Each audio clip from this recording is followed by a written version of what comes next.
જય આદિવાસી જય જોહાર। આજે અમે જે અમારા પર ખોટી ફરિયાદ થઈ છે એ બાબતને લઈને આજે અમે પોલીસ સમક્ષ હાજર થવા માટે જઈ રહેલા છે। ત્યારે સૌપ્રથમ 1 મહિના સુધી જે સુખ દુઃખના પ્રસંગોમાં આપ સૌને ત્યાં હું હાજર નથી રહી શક્યો અને આપની સેવાકીય પ્રવૃત્તિ નથી કરી શક્યો એ બદલ આપ સૌની માફી ચાહું છું। 2022ની જે વિધાનસભાની ચૂંટણી હતી એમાં અહીં 4 રાજકીય પક્ષના ઉમેદવારો હતા। તેમ છતાં આટલી નાની વયમાં મધ્યમ પરિવારમાંથી આવનાર યુવાનને જ્યારે 56% જેટલા મત મળ્યા, 1 લાખથી પણ વધારે મત આપીને અહીંની પ્રજાએ મારા પર વિશ્વાસ મૂક્યો, ભરોસો મૂક્યો, ત્યારે ચૂંટાયા પછી જે બીજા ધારાસભ્ય છે જે ઘરે આરામ કરતા હતા એવી રીતે નથી, પણ હું લોકોની વચ્ચે રહ્યો છું। લોકોની જ્યાં પણ તકલીફ હતી ત્યાં ન્યાય આપવાનો મેં પ્રયત્ન કર્યો છે। દવાખાનામાં પૂરતા ડોક્ટરો, સાધનોની બાબત હોય,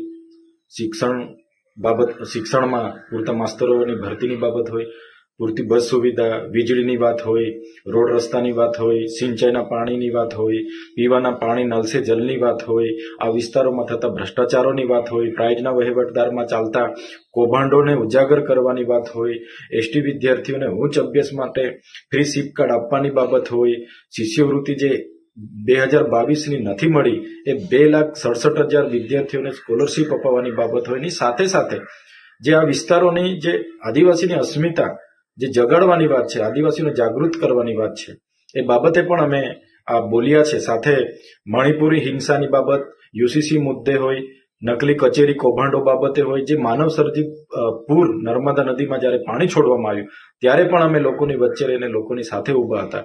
ત્યારે આટલી નાની ઉંમરનો આટલો નાનો ધારાસભ્ય અમારી સામે આંખ મિલાવીને વાત કરે છે અને સડકથી લઈને સદન સુધી લડે છે, એમ કરીને આ ભાજપ સરકારના પેટમાં તેલ રેડાયું। અને એ લોકોએ જ્યારે હું ચૂંટાયો ત્યારે આ ખોટી રીતે ચૂંટાયા ધારાસભ્ય છે એમ કરીને નામદાર હાઈકોર્ટમાં પણ મારું ધારાસભ્ય પદ રદ કરવા માટે એમણે ભાજપના લોકોએ પિટિશન દાખલ કરી। એ કેસ હમણાં સુધી ચાલ્યો અને મને નિર્દોષ કરીને મારી જીત થઈ। ત્યારે આ લોકો કઈ રીતના અમને ફસાવીએ એ ષડયંત્રના ભાગરૂપે આ ખોટા કેસો કરવામાં આવ્યા અને આજે મને અને મારા પરિવારને હેરાન કરવામાં આવે છે।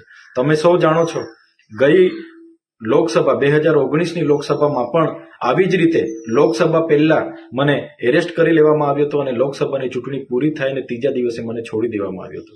તો આવી જ રીતના આ વખતે પણ મને ગૌદી રાખવાનો આ કાવતરા સામે અમે લડવાના છે અને લડતા રહીશું। મારો પરિવાર કોઈ પણ એમને લોભ લાલચ આપવા માટે પણ આવ્યા છે, ઘણી દાબ દબાણ કરવા માટે પણ આવ્યા, પણ ક્યારેય અમે એમના લોભ લાલચ કે ક્યારેય એમના દાબ દબાણમાં અમે ડરવાના નથી।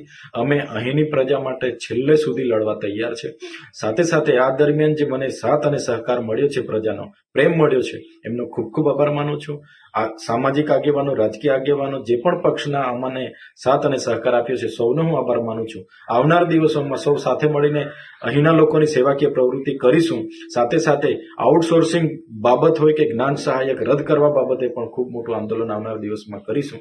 એ અપેક્ષા સાથે લોકોને આવનાર દિવસોમાં પણ સાથ અને સહકાર આપો એવી લાગણી સાથે આજે હું પોલીસ સમક્ષ સરેન્ડર કરવા જઈ રહેલો છું। ધન્યવાદ।